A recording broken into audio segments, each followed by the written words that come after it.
My sister ended up pregnant by my own husband while she was living under our roof, and now, believe it or not, she's telling me I should be the one to move out so they can start their little family together. The kicker? She's mad because she just found out my husband doesn't actually own a damn thing. I'm 35, and not too long ago, I made what I thought was a kind, responsible decision. I let my younger sister, Sarah, she's 27, move in with us. She was in a rough spot financially. Her company shut down and she lost her job. Just 2 weeks later, she got really sick, West Nile virus, of all things. After talking it over with our parents, I figured the best thing to do was to have her stay with me for a while so I could help her get back on her feet. She wasn't in any shape to work anytime soon, and I didn't want her drowning in rent or struggling on her own. She was at the lowest point of her life, and I stepped up to be there for her. Our parents live far away, and she doesn't exactly have a big support circle. It felt like the right thing to do. You help your family when they need it, right? Turns out, that was a big mistake. Her way of repaying me? She went behind my back and started sleeping with my husband. Then she had the nerve to sit me down and say I should move out, because she's pregnant now and wants to build a family with him. This all came out just a few days ago. Sarah asked both of us to sit down because she had something serious to talk about. I honestly thought she was finally ready to move out. She'd been getting better and seemed well enough to start working again, maybe even get her own place. But no, she decided that was the perfect moment to drop a bomb. She told me, in the calmest voice she could manage, that she and my husband had been sleeping together for a few weeks now, and she was pregnant. I looked over at my husband, expecting some kind of denial. But he looked just as stunned as I was. That's when it clicked, he had no idea she was going to tell me this. She blindsided both of us. And honestly, that explained a lot. After breaking the news, she tried to act remorseful. She said she knew this was hard for me, and she was really sorry for what had happened. But then she quickly followed that up with, "What's done is done," and told me I should be the one to leave the house, because being around me was too stressful for her in her delicate condition. I was furious, absolutely livid, but I kept my cool. I told her, in the calmest voice I could manage, that she was out of her mind if she thought I was going anywhere. This house? It's mine. If someone needed to leave, it sure as hell wasn't going to be me. She could take my cheating husband with her and they could go live their fairy tale somewhere else. I made it clear I'd be filing for divorce, and I didn't want to see either of them again. I stayed composed, even though I was boiling inside. They'd just completely betrayed me, and I wasn't about to let them see me fall apart. Sarah clearly thought I was bluffing. She kind of laughed, like I was joking. But then my husband spoke up. He told her I was dead serious. And then he dropped another truth bomb. He told her he didn't actually own anything. The house, the furniture, everything? It was all mine. Apparently, he'd been lying to her, pretending he was the one in control. She had no clue. Now, for a little backstory, my husband and I have been together 8 years, married for 5.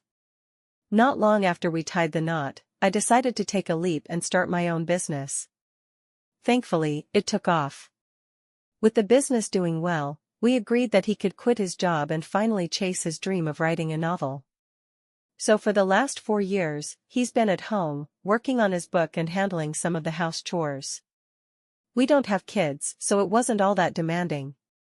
But everything, the house, the finances, it all came from me. We both agreed that keeping things in my name made the most sense. I bet he's regretting that decision now. When he told Sarah the truth, she completely lost it. She started yelling, calling him a liar, a fraud, saying he'd tricked her. It was kind of satisfying, honestly, to see her turn on him like that. But I wasn't about to sit there and watch them argue in my living room. I told them to stop. I wanted them both out. Right then and there. I wasn't giving them time to pack up slowly or talk it out. I just wanted them gone. To his credit, my husband didn't argue. He knew me well enough to know there was no coming back from this. I've always valued my self-respect, and he knew betrayal like this was unforgivable in my book. So, he quietly went to the bedroom and started packing. Sarah, on the other hand, dropped to her knees and started crying, begging me to forgive her. She swore she'd do anything to make things right, but she said she couldn't be kicked out, especially now that she was pregnant with my nephew. That word, family, set me off. The gall she had to say that after everything she'd done? I snapped. I grabbed her by the arm, pulled her up off the floor, and shoved her out the front door. Yeah, I was rough, but I didn't care. I was beyond furious. She stood there sobbing on the porch, still begging, but I slammed the door in her face. Then I went to the guest room, shoved all her stuff into her suitcases, didn't bother folding anything, and tossed them outside. I told her she needed to leave or I'd call the cops. She kept crying, but I just closed the door again and went back inside. A few minutes later, my husband walked out with his bags and tried to apologize. I didn't say a word. I just acted like he wasn't even there. Sarah stuck around on the porch for about an hour, sobbing and pleading. I threw on some headphones and drowned her out. Eventually, it got quiet, and I figured she'd finally taken the hint and left. That night, I called my lawyer and told them everything. I wanted a divorce, no hesitation. I figured I'd tell my family and friends in a few days. But the very next morning, I got a call from my parents. And you know what they said? That I was the cruel one. That I had treated Sarah horribly and kicked her out when she was already going through a lot. It didn't make sense. My parents never played favorites, at least I didn't think they did. But now they were bending over backward to defend her, and it didn't sit right with me at all. My parents told me they already knew Sarah was pregnant, and that I had no right to throw her out in her condition, especially since she didn't have a job and was still recovering from being sick. They said she needed time to get back on her feet and, according to them, there was no one better suited to help her than me. They reminded me that her friends were all caught up in their own lives, dealing with kids, careers, money problems, so they couldn't take her in. And since I'm her sister, they said the least I could do was forgive her mistake and step up like family's supposed to. To top it off, they insisted it wasn't all Sarah's fault. They said my husband was the one who seduced her.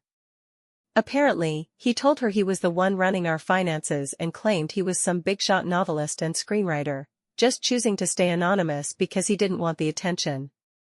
And Sarah, being a bit too trusting, bought every word. That's how she got caught up in his lies.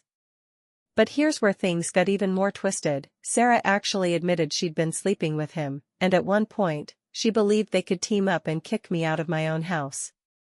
I guess they thought they had it all figured out. But their little plan fell apart fast, mainly because they didn't even bother to get their story straight. The moment she opened her mouth and told the truth, she tanked the whole thing. So I held my ground. I looked at my parents and said, "What sister? I don't have a sister anymore." I told them that after what she did, betraying me like that, I had every right to kick her out. It didn't matter if my husband played a role too. They both made that choice. They both stabbed me in the back. There was no universe where I was going to kick him out and let her stay, acting like none of it happened. The fact that she was pregnant and jobless didn't change a thing for me. I'd already factored all that in when I let her move in to begin with. And this? This was how she repaid me? By sneaking around with my husband right under my nose? And let's be real, she wasn't bedridden. She was only a few weeks into the pregnancy. Even if she had been 9 months along, I still would have done the same thing. What she did was unforgivable. She tried to get me thrown out of my own home just because she thought my husband owned it. The irony that it backfired on her? Honestly, it felt like karma doing its thing. But my parents wouldn't let it go. They kept harping on how I handled things, how I kicked her out, rather than focusing on what she had actually done. Eventually, I just got sick of hearing it and hung up on them. We haven't spoken since. Do I wonder if I was wrong to kick out my pregnant sister? Sure, sometimes it crosses my mind. But then I remind myself, after everything she did, keeping her in my home would have been the real insanity. Luckily, most people I've talked to agree. They say I did the right thing. If she wants a place to stay, she can figure that out on her own. It's not my responsibility anymore. Yesterday, I finally blocked my parents. I just couldn't deal with their guilt-tripping anymore. Emotionally, this whole thing has wrecked me, but I still have to get up every day and run my business. I'm the boss. I don't get to fall apart, at least not in public. So I put on a strong face at work. But the second I walk through the front door at night, I break. A few days ago, I officially filed for divorce. My lawyer and I got everything in motion, and my husband will be served soon. I don't think he'll fight it. He knows me too well to think I'll ever let something like this slide. Even though I'm confident in the decision, that doesn't mean it doesn't hurt. Getting the divorce won't magically undo the betrayal. I spent 8 years with that man. I really thought we were solid. I imagined us growing old together. Now I'm sitting here questioning if any of it was ever real. Maybe this wasn't even his first time cheating, just the first time he got caught. That thought eats away at me. But I can't change the past. All I can do now is accept it and figure out how to move forward.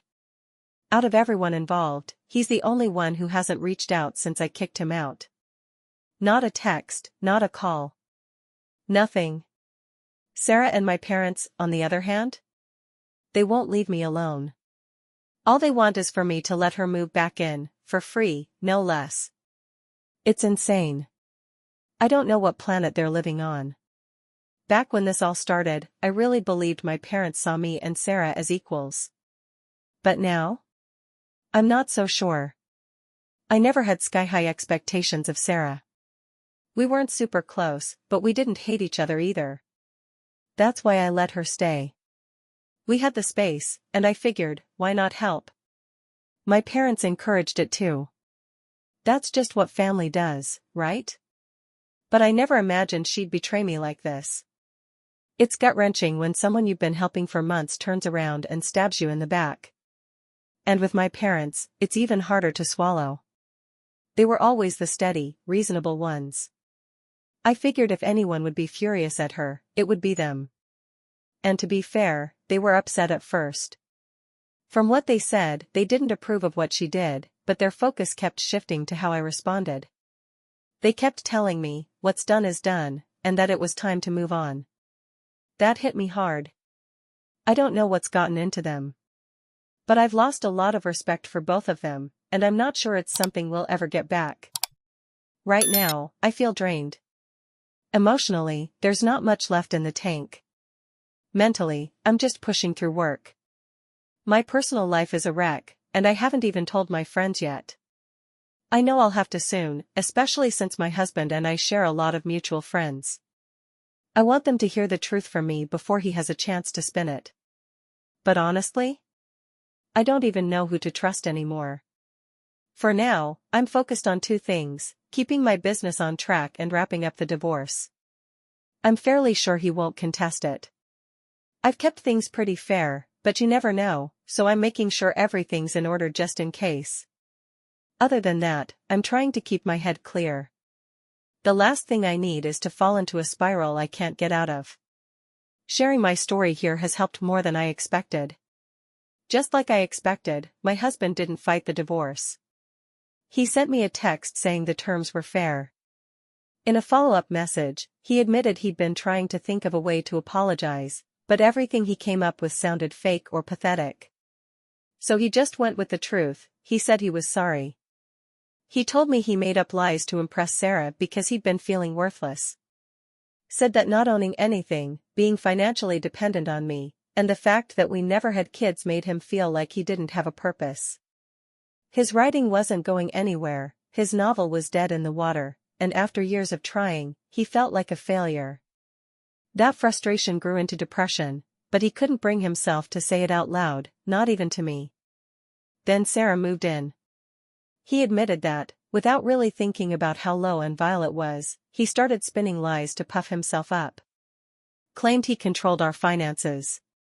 Claimed he was some hotshot writer with a secret life of success. One thing led to another, and before he knew it, they were sleeping together. He told himself it'd be a one-time thing, but it didn't stop there. Guilt didn't stop him. It just became a way to escape all the things in his life that made him feel like a failure. But then Sarah got pregnant, and it all exploded. He said he regretted everything. Swore up and down that this was the first and only time he'd ever cheated. He begged me to believe him. Said he hoped that, maybe someday, I'd find it in me to forgive him. I cried after reading it. Not because I wanted him back or anything like that. It just hit me again how much I'd lost. I thought I knew this man. I really did. I thought we were in it for the long haul. But in one day, the life I believed in was gone. That kind of betrayal is hard to explain unless you've been through it. Anyone who's dealt with divorce or being cheated on probably knows exactly what I mean. Part of me wanted to hate him, to just focus on how cruel and cowardly he'd been. But the truth is, it still hurts. Love doesn't just vanish overnight, even when someone stabs you in the back. I hated myself for crying, but when I was done, I blocked him. I didn't answer. He didn't deserve a reply, not now, not when everything's still raw and bleeding. After a while, though, that sadness turned to anger. All he ever had to do was talk to me. I never once made him feel like less of a man for staying home and chasing his dream. I never made him feel ashamed about the money or the fact that I was the breadwinner. I might not be a creative person myself, but I respected that part of him. I gave him space. I gave him time. I supported him because I believed in him. But maybe that wasn't enough for him. Maybe he let other people get in his head. Maybe his ego couldn't handle it. But after 8 years together, after everything we'd been through, the least he could have done was be honest. We could have worked on it. I would have been there for him. That's what marriage is supposed to be. But instead, he leaned on my sister. And now, here we are. The more I think about it, the more pathetic it all seems. He lied about everything, his money, his career, his role in our marriage, all so he could play the big man for someone who didn't even know the truth. It's pitiful. I loved him as he was. That should have been enough. But apparently, it wasn't. And as for Sarah, I get her angle now. She didn't want to build her own life, she just wanted to slide into mine. She thought getting pregnant would fast-track her to some fantasy life with a rich, successful man. Turns out, he was broke and lying. I guess karma's got good timing. As far as I'm concerned, she doesn't exist anymore. Once this divorce is final in a few months, I won't have to deal with either of them ever again. It had been a couple of peaceful days. I was starting to breathe again. But then this morning, my parents showed up at my front door. It was surprising. Ever since they moved back to my dad's hometown to help run the family business with my uncle, they rarely made the trip out here. Usually, Sarah and I were the ones going to see them. So, them flying out here? I knew immediately, it had to be about her. I opened the door, and before they could say a word, I told them, if they were here to talk about Sarah, I didn't want to hear it. I wasn't spending my one Sunday off going in circles about something we'd already argued about a dozen times. I made it crystal clear. They could only come in if they were willing to start by apologizing, to me. That was the condition. Either say sorry, or go back to the airport. No in between. But they stood there and doubled down. Said they needed to talk about Sarah. Said the way I was treating her, and them, wasn't fair. We're family, they said. And families don't do this to each other. Funny. Because what kind of family lets your sister sleep with your husband and then blames you for reacting to it? I told them straight up, sure, in our family, we do things differently. In this family, your sister betrays you and you kick her out on the spot. That's how I handle things. I laid it all out, no holding back. They tried to argue, tried to find the right words to smooth it over, but I didn't give them the chance. I steamrolled right through them.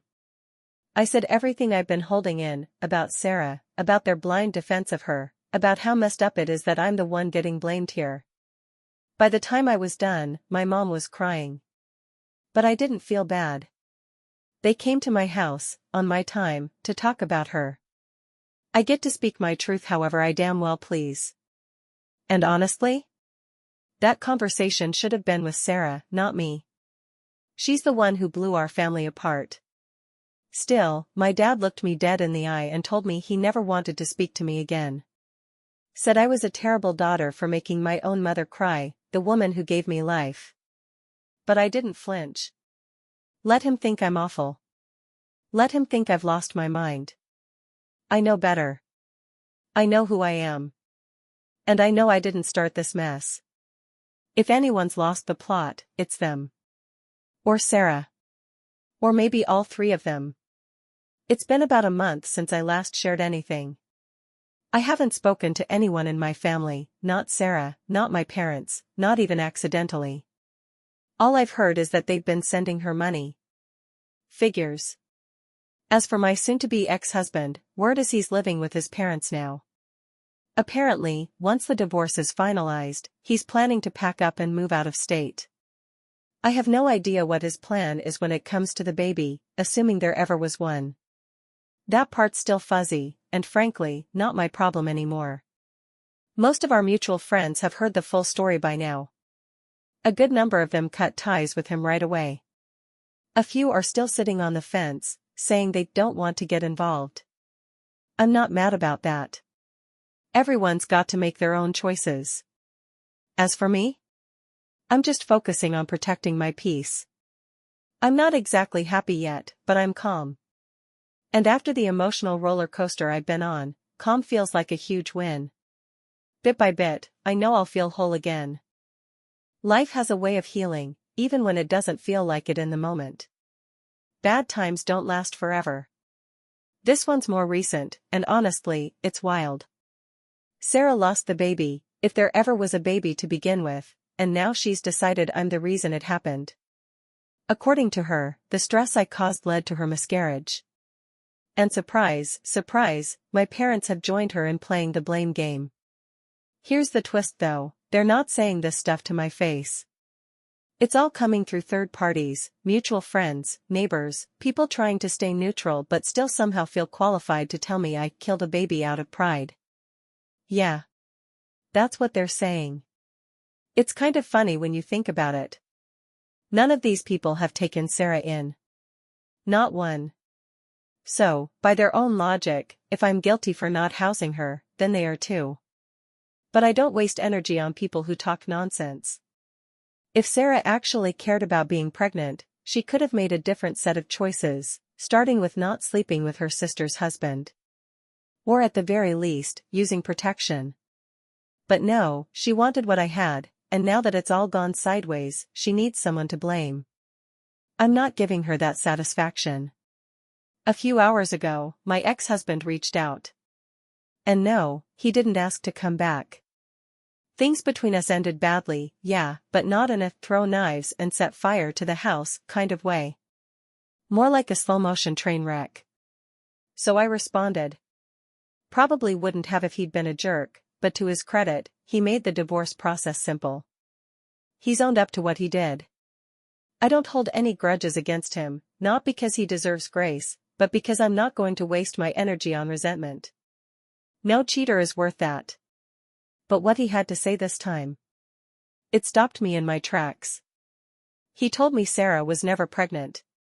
He called because he'd been hearing all the stuff going around about how I supposedly caused her miscarriage, and he wanted me to know the truth. Apparently, he asked her multiple times for proof she was expecting. He even offered to go with her to her doctor's appointments. Every time, she had an excuse.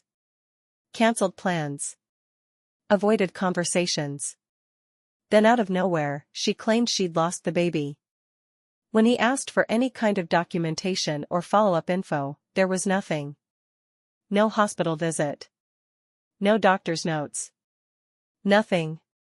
He even reached out to my parents. Same story, no evidence.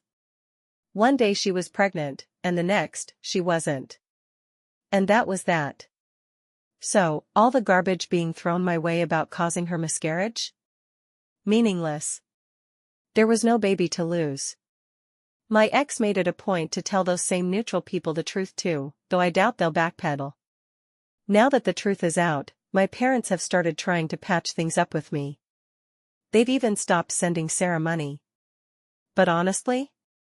I'm not interested. I needed their support when it actually counted. When I was blindsided and betrayed. That's when a real parent would have stood by their kid. And they didn't. So the answer is no. No, I don't forgive them. No, I don't care what they do next. Let them figure out what to do with Sarah now. She lost a sister, a home, and any kind of help she could have had, because she chose to sleep with my husband and then fake a pregnancy to cover her tracks. My parents lost a daughter because they backed a lie instead of standing with the truth. At this point, I think the three of them should try their luck in Vegas. Maybe gambling will treat them better than family ever did.